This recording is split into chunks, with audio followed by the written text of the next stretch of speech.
Olá, discípulos do Kyrios, Jesus Christos Ios Theos Soter.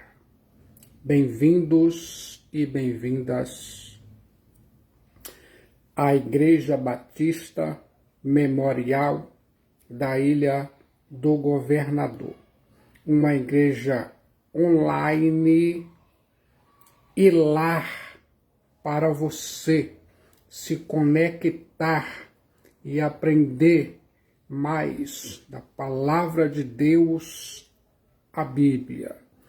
E aqui agora eu quero que você se sinta confortável. Aí onde você está, sentado na cadeira, no banco, no sofá, na cama, Deus quer falar com você. Esse momento foi criado especialmente para você que está conectado.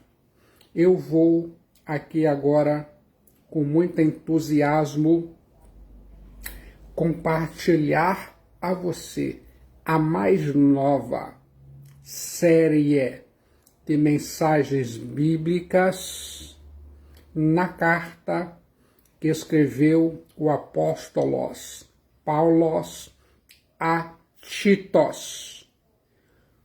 Você vai ouvir agora a introdução à carta do apóstolo Paulo a Tito, o contexto histórico, político e espiritual. Se prepare, abra sua Bíblia em Titos, capítulo 1, versículo 4.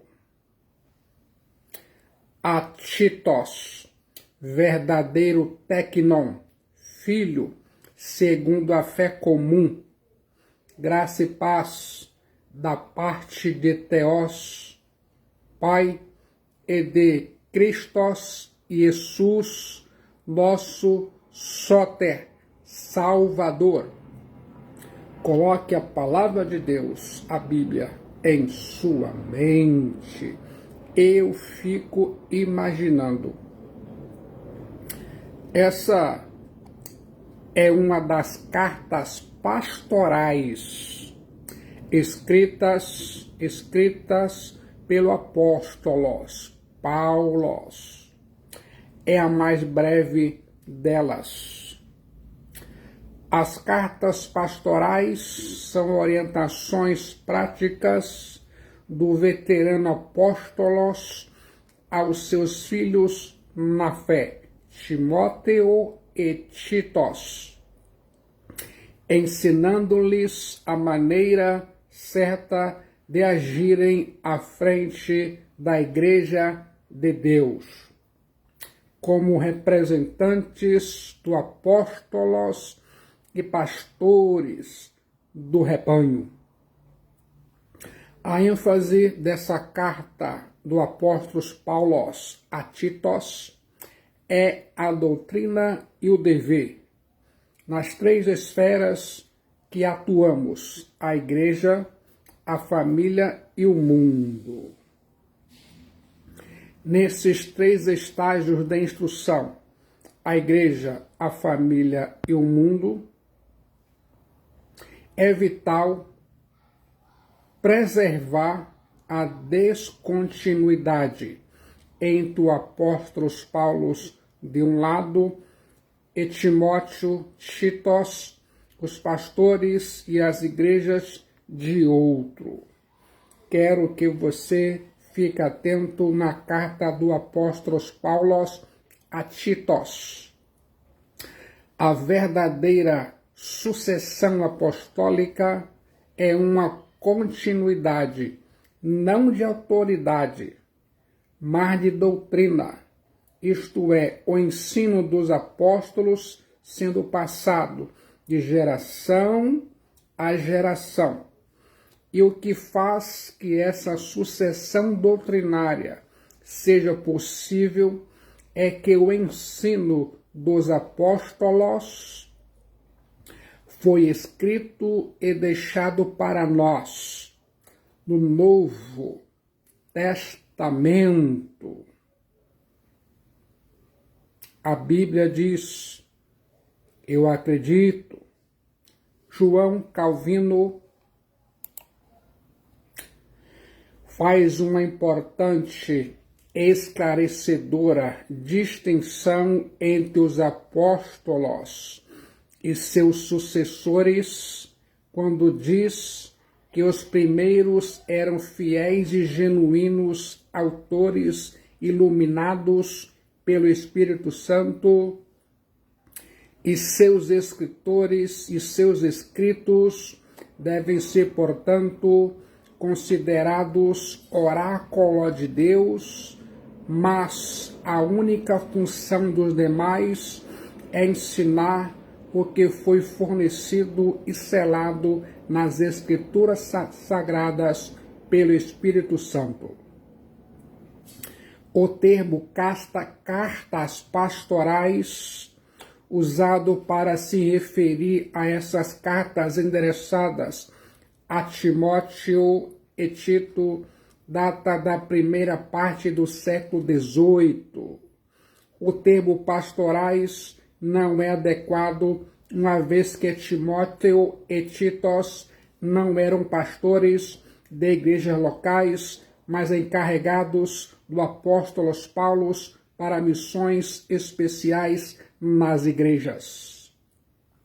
Essas cartas são absolutamente oportunas e contemporâneas. Elas são totalmente necessárias ainda hoje, e isso por várias razões. Se sente pronto para ouvir? Em primeiro lugar, a classe pastoral está em crise. Há muitos pastores perdidos e confusos no ministério.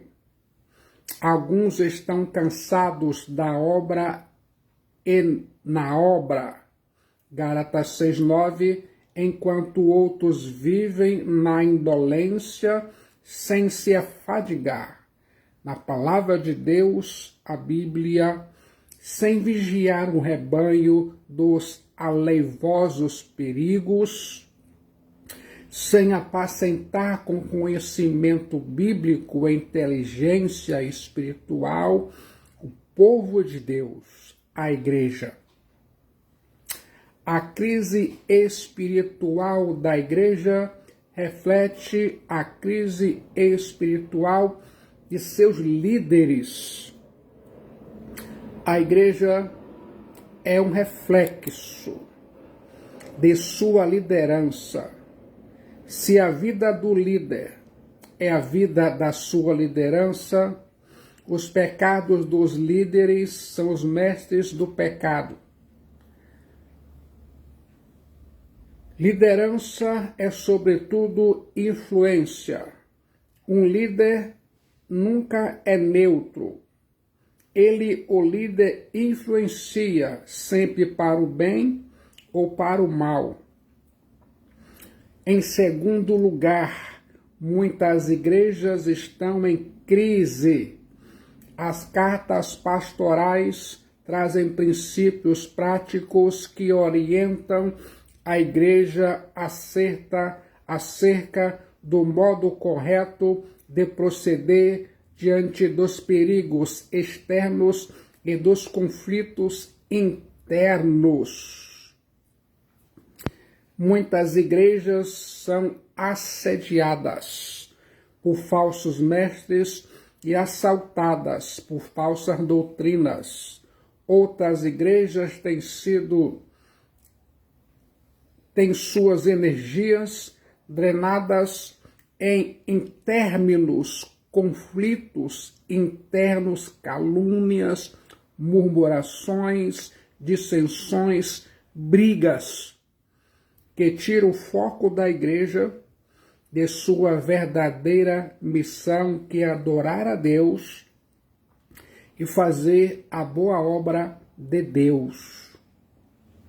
Em terceiro lugar, há nas igrejas um descompasso entre a teologia e a vida.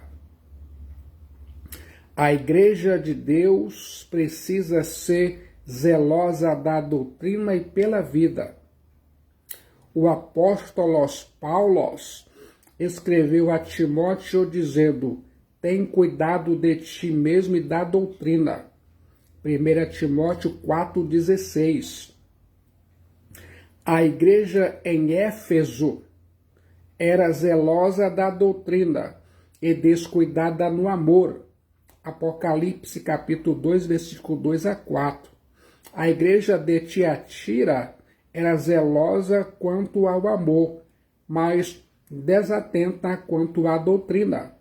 Apocalipse capítulo 2, versículo 18 a 20. As duas igrejas, Éfeso e Tiatira, foram solenemente exortadas e repreendidas pelo Kyrios, Jesus Christos e os Theos Soter.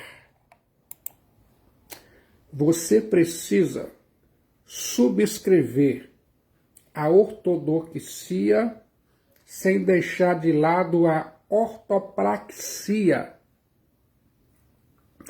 Você precisa de boa teologia e de vida santa.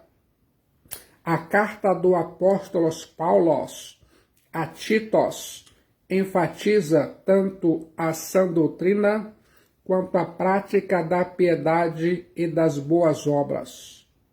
Quero alertar para o fato de estarmos vivendo sob a avassaladora influência da pós-modernidade com seu subjetivismo e pluralismo, em que as pessoas têm aversão pela verdade e rejeitam peremptoriamente a concepção e até mesmo a possibilidade de existir verdade absoluta.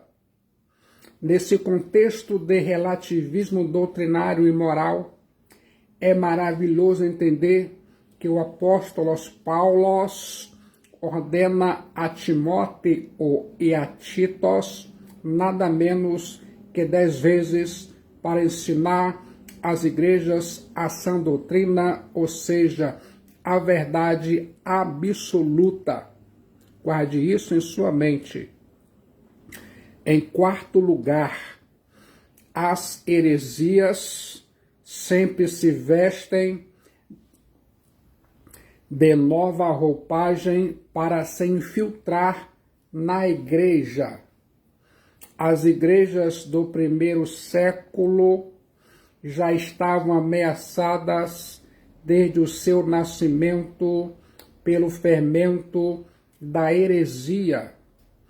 Os cristãos egressos do paganismo eram tentados a voltar a ele ou ter sua fé contaminada por ensinos enganosos disseminados pelos falsos mestres itinerantes. Ainda hoje há muitas heresias no mercado da fé. Muitas delas com sabor de alimento saudável e nutritivo, mas não passam de comida venenosa e mortífera. Essas heresias estão presentes nos púlpitos das igrejas, nos livros, nas músicas. Uma heresia é uma negação da verdade ou uma distorção dela. Precisamos nos acautelar. Continuo pensando.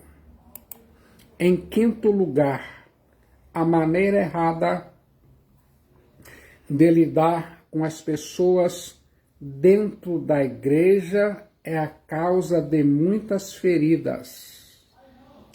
A carta do apóstolo Paulo a Titos é um verdadeiro manual de relacionamento humano.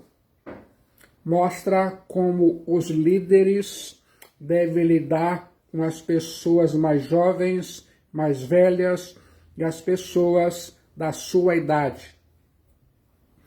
A liderança da igreja precisa ser firme na sã doutrina, zelosa na disciplina, mas sensível com as pessoas.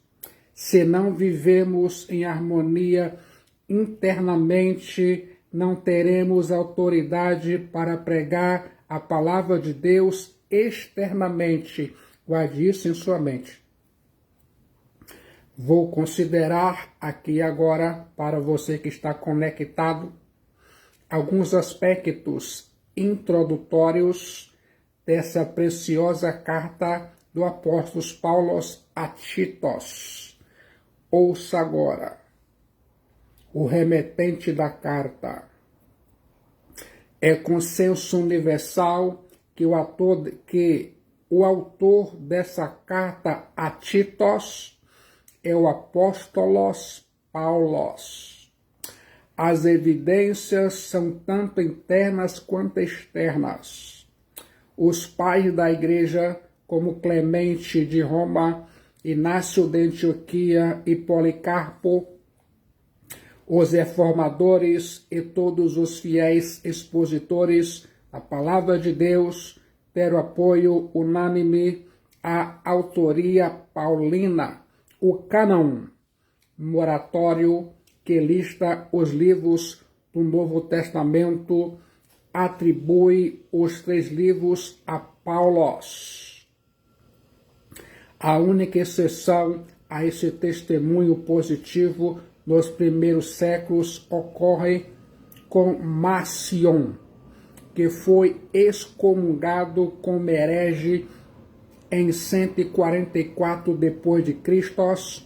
em Roma, devido ao fato de ter rejeitado a maior parte do Antigo Testamento e as referências veterotestamentárias feitas no Novo Testamento.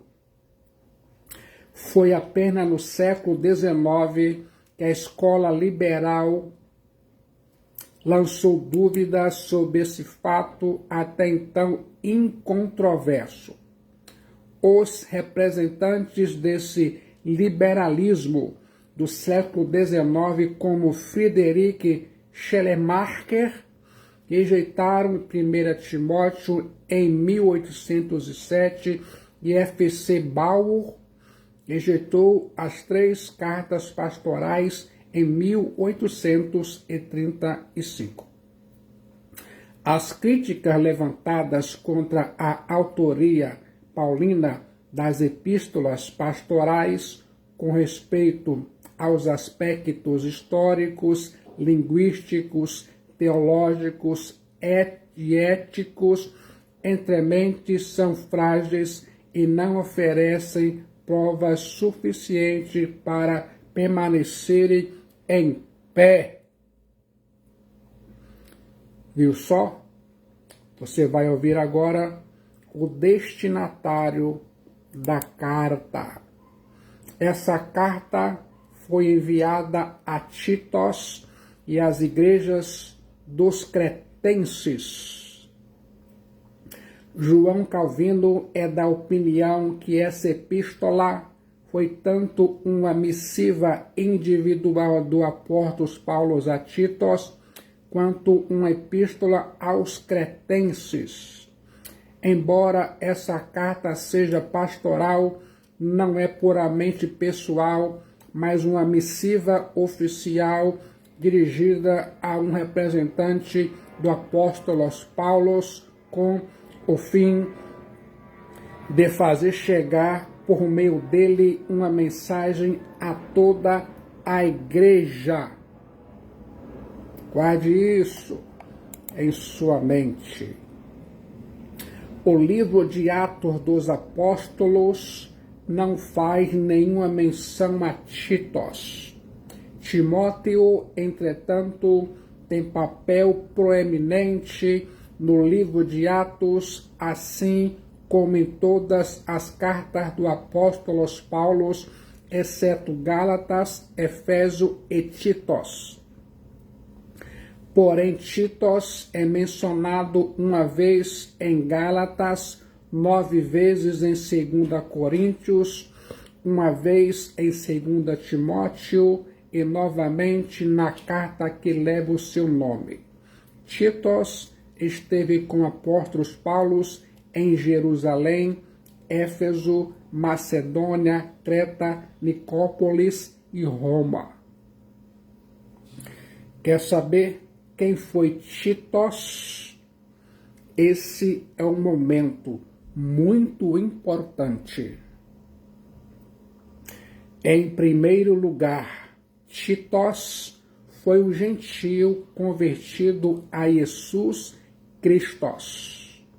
Enquanto Timóteo tinha pai grego e mãe judia, Titos era filho de pais gregos. Gálatas 2:3. Titos converteu-se a Jesus Cristo pelo ministério do apóstolo Paulo. Titos saiu das fileiras do paganismo para abraçar a fé cristã. Não sabemos ao certo a naturalidade de Titos. Possivelmente residia em Antioquia da Síria, onde Barnabé e Saulo ensinaram a palavra de Deus. É muito provável que a conversão de Titos a Jesus Cristo tenha se dado nesse tempo, pois somos informados de que quando o apóstolo Paulo subiu de Antioquia a Jerusalém, depois da sua primeira viagem missionária, levou consigo a Titos. Essa é a primeira vez que Titos aparece na história sagrada. Titos vivia em alguma parte da Ásia Menor. Sua suposição se fundamenta no fato de que o apóstolo Paulo trabalhou intensamente nessa região e ali muitas pessoas se converteram à fé cristã. Guarde isso em sua mente. Em segundo lugar, Titos não foi circuncidado como Timóteo. Gálatas 2, 1-4.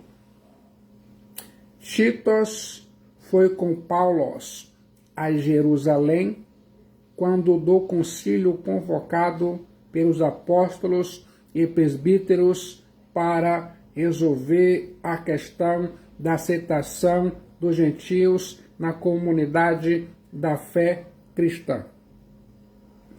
Os judaizantes queriam acrescentar à fé em Jesus Cristo a necessidade imperativa de os gentios serem circuncidados para serem salvos. Os apóstolos Paulo e Barnabé, depois da primeira viagem missionária, dirigiram-se a Jerusalém, levando consigo Titos como um eloquente exemplo de um gentil salvo que não havia sido circuncidado. Titos teve uma posição significativa nessa controvérsia. De fato, ele parece ter sido a prova número 1 na causa do apóstolo Paulo contra aqueles que faziam da circuncisão um teste da fraternidade. O nome de Titos está inseparavelmente vinculado à Carta Magna da Liberdade Cristã. A importância dessa vitória para a liberdade cristã e para o progresso do cristianismo dificilmente poderá ser superestimada. Aqueles que questionam por que Paulo circuncidou Timóteo, Atos 16:3, e resistiu fortemente à circuncisão de Titos, Gálatas 2:3-5, respondemos que o primeiro foi circuncidado por uma questão de estratégia missionária. O segundo não foi circuncidado por uma questão de integridade teológica. O caso de Timóteo era uma questão de prática missionária. No caso de Titos, estava em jogo uma controvérsia doutrinária fundamental sobre aquilo que é necessário à salvação e o que não é. Em terceiro lugar, Titos foi encarregado pelo apóstolo Paulo para levar à igreja de Corinto sua carta dolorosa. O apóstolo Paulo passou 18 meses em Corinto, quando fundou uma igreja naquela cidade. Corinto era uma cidade moralmente pervertida. Ali ficava o templo de Afrodite, com centenas de prostitutas cultuais. A igreja em Corinto tinha muitos problemas, como divisão, imoralidade, contendas e muita confusão teológica acerca do casamento, da liberdade cristã, da ceia do Senhor, do culto dos dons e da ressurreição dos mortos. O apóstolo Paulo escreveu àquela igreja uma carta que se perdeu. 1 Coríntios, capítulo 5, versículo 9. Depois enviou-lhes a missiva que conhecemos como a primeira epístola canônica. Essa carta não produziu os resultados esperados pelo apóstolo Paulo, especialmente na questão da disciplina do membro faltoso que mantivela relação sexual com a mulher do próprio pai. 1 Coríntios 5, de 1-7.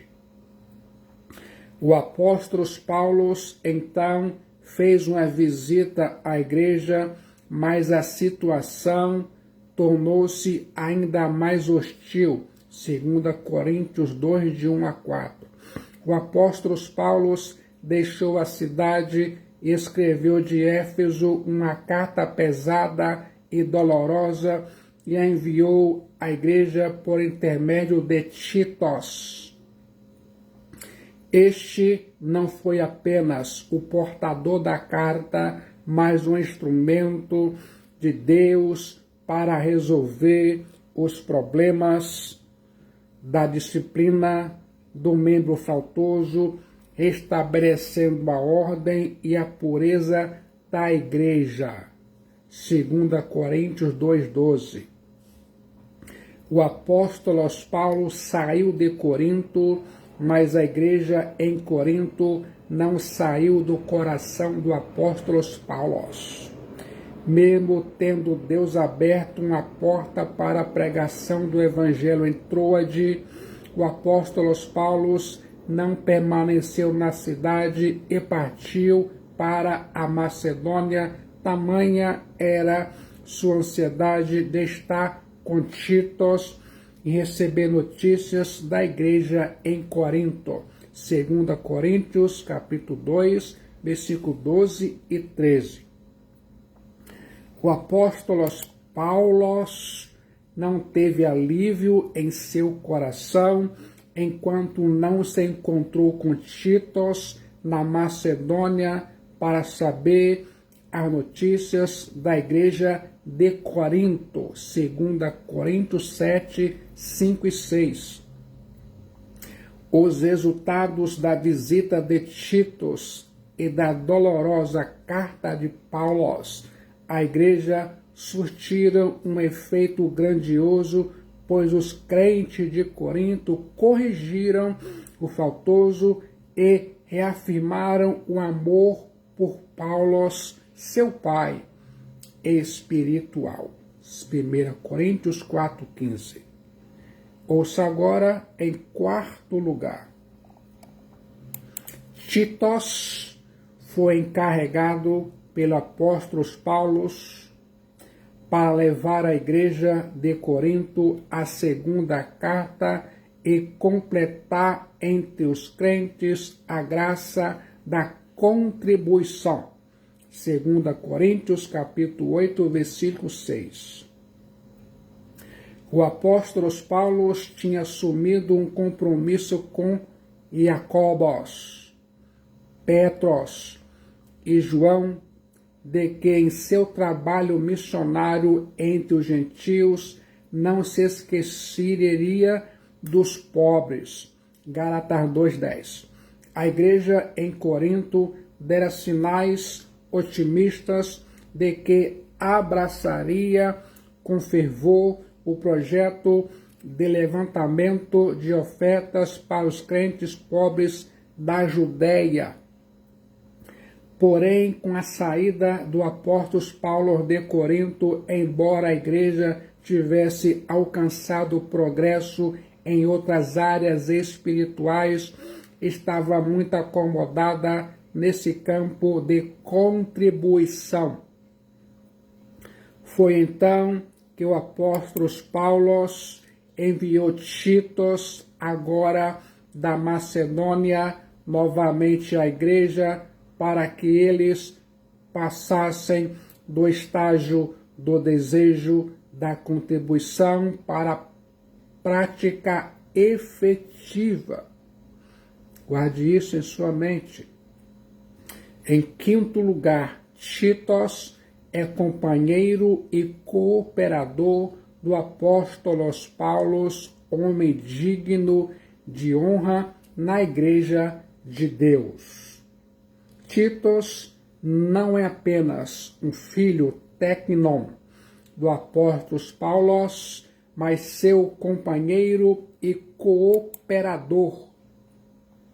Titos está sempre obedecendo às ordens do apóstolo Paulo, no sentido de cooperar com ele no trabalho do ministério em várias igrejas. Titos era um homem pronto e sempre disposto a fazer a obra de Deus onde quer que o apóstolo Paulo o enviasse. Diferentemente de Timóteo, que era jovem, tímido e doente, Titos revela-se um varão determinado, emocionalmente granítico, capaz de sanar grandes problemas e conflitos nas igrejas mais difíceis. O apóstolo Paulo diz à igreja em Corinto que obreiros desse estofo devem ser merecedores da mais alta consideração e amor da igreja. 2 Coríntios, capítulo 8, versículo 23 e 24. Guarde isso em sua mente. Em sexto lugar, Titos, um homem de iniciativa. Titos demonstrou amor pela igreja em Corinto, a ponto de não apenas ir aos coríntios atendendo ao apelo do apóstolo Paulo, mas de ir a Corinto voluntariamente. Ele, Titos, tinha iniciativa própria e disposição de enfrentar grandes desafios no ministério. Titos era proativo e tinha coração de pastor e têmpera de aço para lidar com as tensões da vida pastoral. O ministério de Titos em Corinto foi tão marcante que o apóstolo Paulo o menciona 9 vezes em sua segunda carta. Você sabia? Em sétimo lugar, Titos era um homem íntegro financeiramente, segundo Coríntios 12, versículo 17 e 18. O apóstolo Paulo dá seu testemunho à igreja em Corinto, dizendo que durante os 18 meses que passou na cidade, jamais os explorou financeiramente. De igual forma, seu filho Tecnon, cooperador e companheiro Titos, não os explorou, uma vez que andou no mesmo espírito e nas mesmas pisadas de seu pai espiritual, o apóstolo Paulo. Ouça agora em oitavo lugar. Titos era o encarregado do apóstolo Paulo para corrigir os problemas nas igrejas da ilha de Creta. A Bíblia diz em Titos 1,5: por esta causa que deixei em Creta, para que pusessem em ordem as coisas restantes, bem como em cada cidade constituísseis presbíteros, conforme te prescrevi. Titos 1,5. Coloque a Bíblia em sua mente. A primeira vez que vemos o apóstolo Paulo em Creta é durante sua turbulenta viagem a Roma, Atos 27, 6 a 8. Possivelmente durante esse breve período que esteve na ilha de Creta, o apóstolo Paulo não teve tempo suficiente para resolver os problemas existentes nas igrejas. Sendo assim, a melhor conclusão é que o apóstolo Paulo esteve nessa ilha na companhia de Titos no intervalo entre suas duas prisões em Roma. Uma vez que os novos convertidos eram egressos do paganismo, a igreja nascente estava enfrentando muitas dificuldades, tanto externas quanto internas. João Calvino diz que depois da partida do apóstolo Paulo, Satanás se esforçou não só para derrotar o governo da igreja, mas para corromper sua doutrina. Como Paulo era apóstolo aos gentios e não apenas de uma região, deixou Titos na ilha de Creta para colocar as coisas em ordem nas igrejas e constituir presbíteros nessas igrejas das várias cidades da ilha. Titos ainda ajudou o apóstolo Paulo em Nicópolis.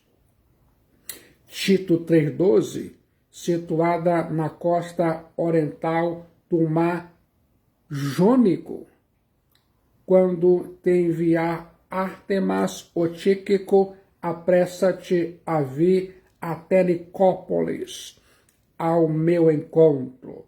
Estou resolvido a passar o inverno ali. Titos, capítulo 3, versículo 12. Em nono lugar, Titos esteve com apóstolos Paulo em Roma em sua última prisão, 2 Timóteo 4,10. Na última menção que temos de Titos na Bíblia, ele está indo de Roma a Dalmácia. Embora o texto não seja explícito, Tito deve ter ido a Dalmácia por ordem do próprio apóstolo Paulo. Nesse tempo, o apóstolo Paulo já havia sido capturado, estava novamente preso, não mais com liberdade condicional, mas numa masmorra romana, sabendo que a hora da sua partida havia chegado. 2 Timóteo 4, 6-8. Nesse tempo, o imperador Nero, o monstro, que assassinou o irmão, a mãe, a esposa Otávia e o tutor Sêneca, além de muitos outros, quando pôs fogo na cidade de Roma no ano 64, o povo o acusou de ser o autor do incêndio. Contudo, ele, o imperador Nero, tratou de desviar a atenção de si e culpou os cristãos pela façanha. O banho de sangue que se seguiu foi terrível. O apóstolo Paulo foi decapitado na Via Óstia, quase 5 quilômetros fora da capital, por volta do ano 67 depois de Cristo. Não sabemos se Timóteo e Marcos chegaram a Roma antes da morte do apóstolo Paulo. Ouça agora a data em que a carta de Tito foi escrita. Embora sua posição no Novo Testamento seja depois de 2 Timóteo, sua posição cronológica é provavelmente entre as duas cartas de Timóteo. Temos certeza de que Tito precede 2 Timóteo, porque o apóstolo Paulo ainda era homem livre quando escreveu essa epístola sobre o estudo. Mas se Tito precede ou sucede a 1 Timóteo, é difícil dizer. É fato incontroverso, porém, que o apóstolo Paulo escreveu essa carta no intervalo entre suas prisões em Roma. O livro de Atos dos Apóstolos termina dizendo que o apóstolo Paulo havia sido autorizado a alugar uma casa onde cumpria prisão domiciliar junto à guarda pretoriana em Roma. Essa prisão durou 2 anos, Atos 28:30. Colocado em liberdade, o apóstolo Paulo visitou a igreja de Éfeso, onde deixou Timóteo incumbido de supervisionar as igrejas da Ásia Menor, seguindo em direção à Macedônia. Após alcançar o norte da Grécia, possivelmente escreveu sua primeira carta a Timóteo, 1 Timóteo 1:3. Quando chegou à ilha de Creta, lá deixou Tito para encorajar e orientar a liderança dos cristãos cretenses. Tito 1:5, partindo em seguida para Caia, região sul da Grécia. Na Macedônia, pouco antes de chegar a Nicópolis, o apóstolo Paulo possivelmente decidiu escrever essa carta de encorajamento a Tito. Quando finalmente alcançou Troade, 2 Timóteo 4:13, é provável que tenha sido inesperadamente preso e novamente levado a Roma, jogado num frio isolado calabouço e pouco tempo mais tarde, logo após ter escrito sua segunda carta a Timóteo, terminou decapitado sob as ordens do imperador Nero. A tradição da igreja noticia que Titos teria se tornado o primeiro bispo da igreja de Creta, permanecendo solteiro e morrendo na ilha aos 94 anos de idade. Ouça agora e preste bastante atenção nesse fato histórico. A ilha de Creta. Creta era uma ilha grande e populosa. Havia sido célebre desde os tempos mais remotos por uma civilização avançada, em particular pela sabedoria de suas leis. No ano 141 a.C., os judeus da ilha de Creta tinham se tornado suficientemente fortes para obter o apoio político de Roma, e que os tornou mais prósperos e influentes. Roma anexou Creta em 67 a.C. e a uniu a Cirene, uma parte da Líbia, na África do Norte, como uma só província. Você sabia? Política e geograficamente, Creta estava exposta às influências europeias ao norte e às do Egito, Líbia e Cirene do sul.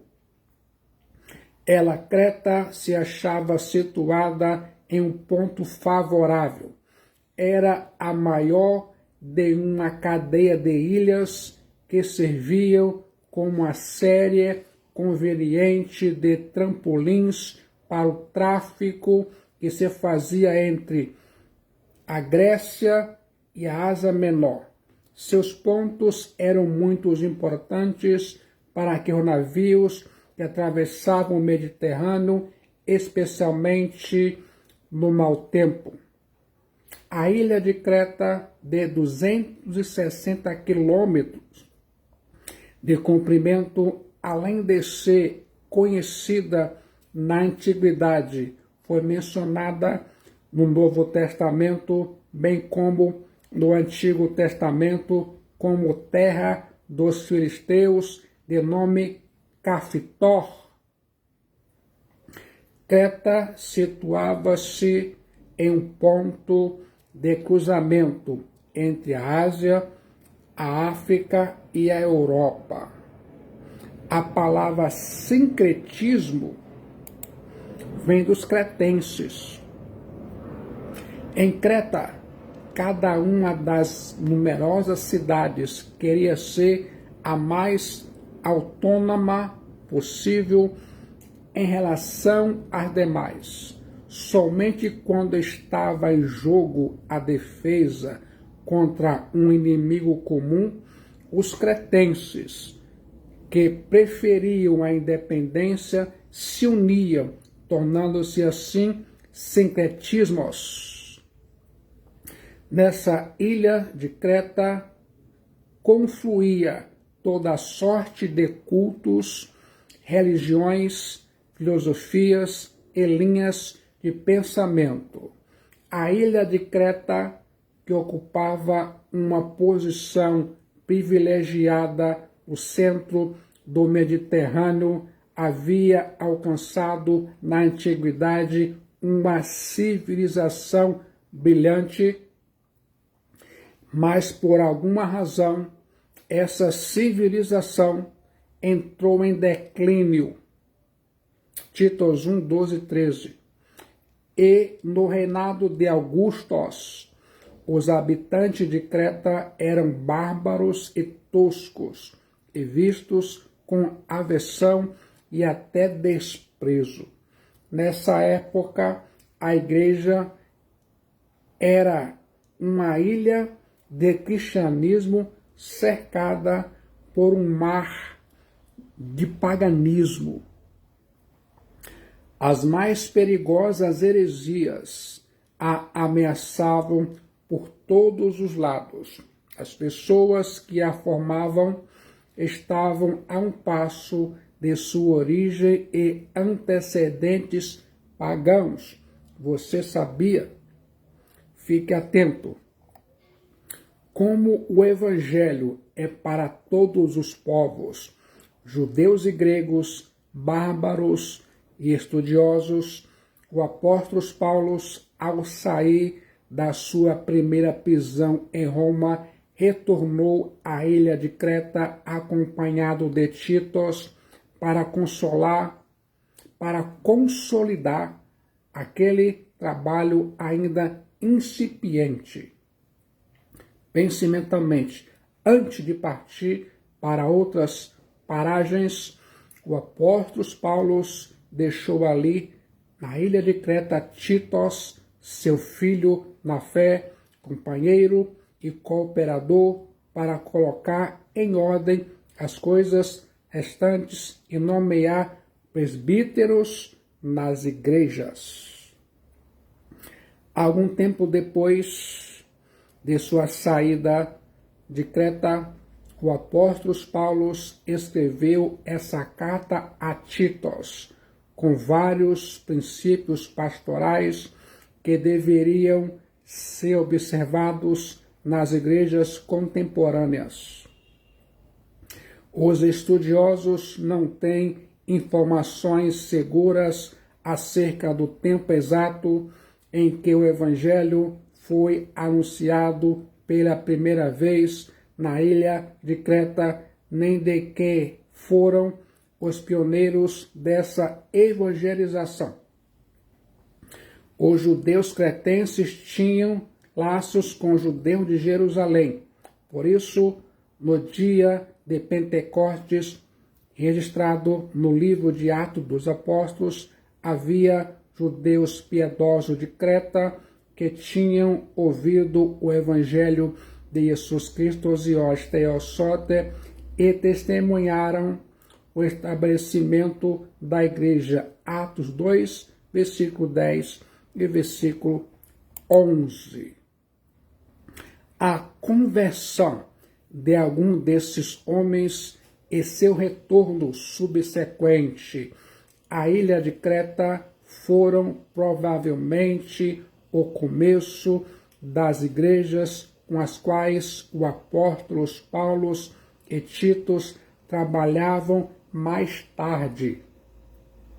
É possível que, muito antes da visita do apóstolo Paulo à ilha de Creta, já tivessem surgido nessa ilha pequenas células domésticas de discípulos de Jesus Cristo. Embora o apóstolo Paulo tivesse como meta pregar o evangelho em regiões ainda não alcançadas, se esforçava para confirmar igrejas estabelecidas por outros. Por isso, depois de visitar a ilha de Creta, onde provavelmente já existiam igrejas em muitas de suas cidades. Você sabia? Ouça agora o propósito da carta de Titos. Vou destacar 3 propósitos do apóstolo Paulo ao escrever essa carta. Em primeiro lugar, encaminhar Zenas e Apolo. Titos 3,13. Essa carta do apóstolo Paulo a Titos serviu como mensagem de recomendação para Zenas, o intérprete da lei, e Apolo, o eloquente evangelista, que foram portadores da missiva. Em segundo lugar, o propósito da carta de Titos era pedir para Titos encontrar-se com o apóstolo Paulo em Nicópolis, Titos 3,12. Assim que Titos tivesse concluído o seu trabalho, deveria deixar Creta para encontrar-se com o apóstolo Paulo em Nicópolis antes da chegada do inverno. É muito provável que eles tenham se encontrado nessa cidade, uma vez que quando o apóstolo Paulo escreveu sua última carta a Timóteo da prisão romana, disse que Titos tinha ido a Dalmácia, 1 Timóteo 4,10. Não deveríamos deduzir que Titos tenha abandonado o apóstolo Paulo na prisão de Roma. Antes deve ter recebido mais uma missão para um lugar difícil e perigoso. Em terceiro lugar, o propósito da carta de Titos era dar instruções pastorais acerca do que a igreja deveria fazer. Titos deveria dar instruções à igreja para a promoção do espírito de santificação nas relações eclesiásticas, individuais, familiares e sociais. Pense mentalmente desses 3 pontos enunciados. O último é o que cobre a maior parte da carta. Titos 1,12. Foi mesmo dentre eles um seu profeta que disse: cretenses, sempre mentirosos, feras terríveis, ventres preguiçosos. A moralidade dos cretenses estava longe do que deveria ser, e temendo que esses novos convertidos a Jesus Cristo retrocedessem aos seus antigos vícios, o paganismo, o apóstolo Paulo sentiu a necessidade imperativa de orientar Titos sobre como se conduzir no meio desse povo, especialmente no estabelecimento da ordem na igreja, a fim de que os falsos mestres não a tomassem de assalto. Fique atento nas principais ênfases da carta a Titos. A carta do apóstolo Paulo a Titos trata de vários temas fundamentais para a igreja. Quer saber? Se prepare. Em primeiro lugar, a organização das igrejas. Muitas coisas estavam fora do lugar nas igrejas de Creta. Titos foi deixado em Creta para colocar as igrejas em ordem.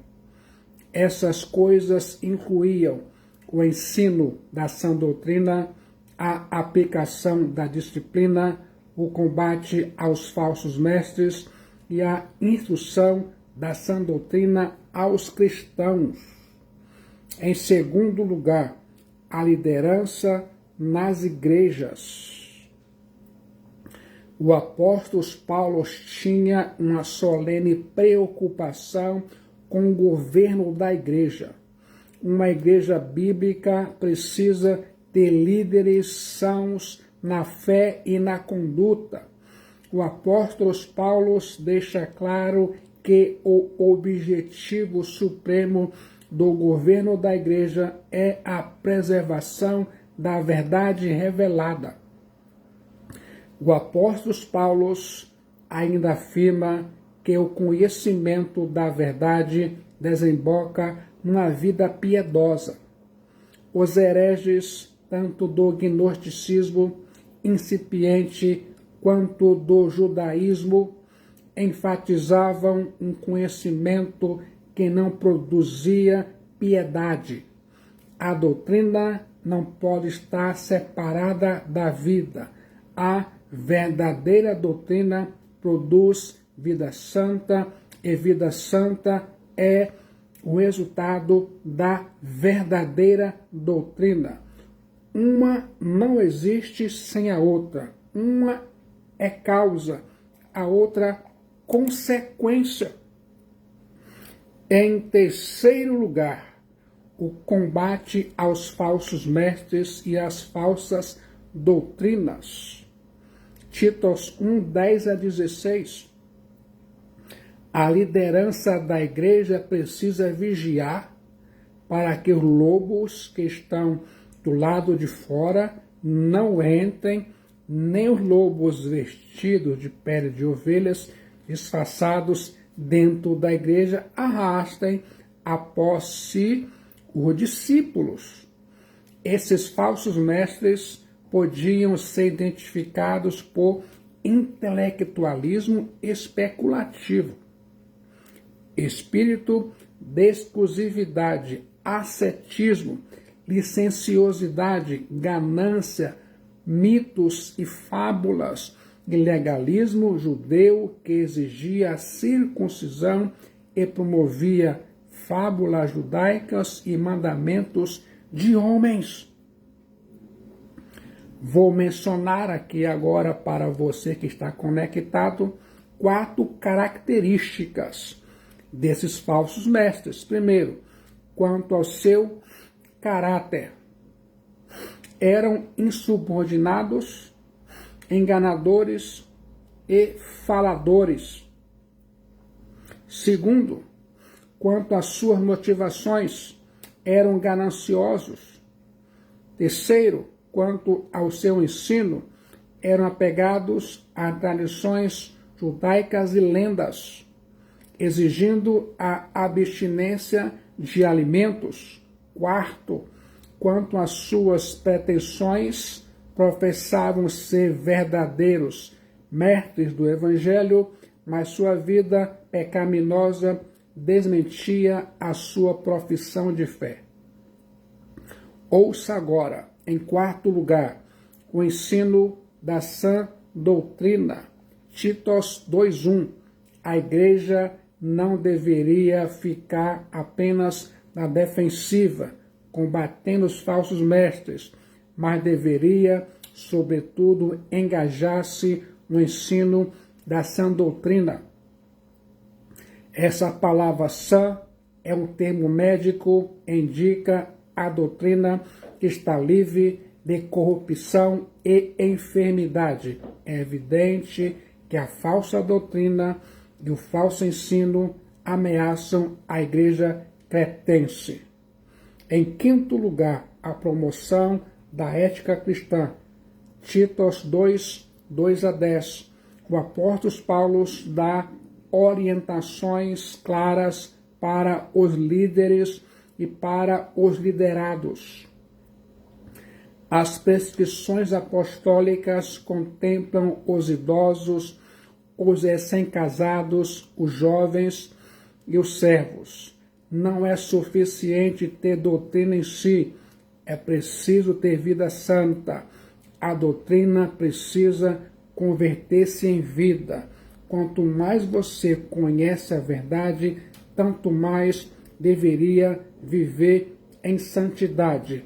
Diferentemente dos gnósticos, o conhecimento da verdade não nos conduz à soberba, mas à humildade. Guarde isso em sua mente. Em sexto lugar, a prática das boas obras. Títulos 2, 11 a 14 e 3, 8 e 14. Não somos salvos pelas boas obras, mas demonstramos nossa salvação por meio delas. A salvação é pela fé em Jesus Cristo e os teossotes somente, mas a fé salvadora nunca vem só. Ela é acompanhada das boas obras. A fé é a causa, as boas obras são o resultado da salvação. As nossas boas obras não nos levam para o céu, mas nos acompanham para o céu. Apocalipse 14, 13.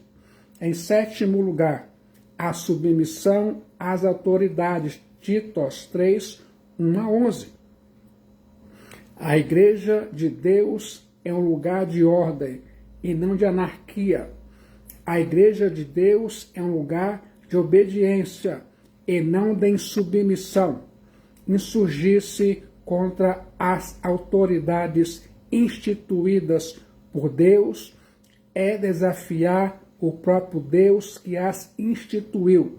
Assim, a fonte da autoridade não está nela mesma, mas em Deus.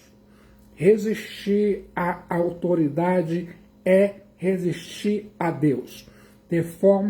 Dessa forma, o apóstolo Paulo está combatendo dois erros. O primeiro deles é a autocracia. Toda vez que a autoridade atribui a si mesmo o poder, age de forma autocrática e truculenta. O poder vem de Deus e deve ser exercido em nome de Deus, de acordo com o caráter e as perfeições de Deus. O segundo erro é a anarquia. A desobediência à autoridade, seja no Estado, seja na igreja ou na família, é um atentado contra a ordem estabelecida pelo próprio Deus. Se a autoridade não pode exceder-se, atribuindo a si mesmo poder, os liderados não podem rebelar-se, sacudindo de si o jugo da obediência. Gostou do conteúdo e significado? Na carta que escreveu o apóstolo Paulo a Tito, a introdução cultural, social, política e espiritual, se prepare. Tem muita coisa pela frente. Aqui agora. Você se sente preparado a entregar sua alma, sua vida a Cristo Jesus? Só Jesus Cristo salva. Ele, Cristo Jesus, é a solução para a sua vida. Venha, venha, venha rapidamente para Cristo Jesus. No momento de decisão, em Cristo Jesus, seu destino é selado, sua alma é salva e muitos benefícios advirão. Jesus Cristo é a única esperança de salvação para a sua alma. Venha Cristo Jesus enquanto você respira o ar da graça de Deus, aí onde você está.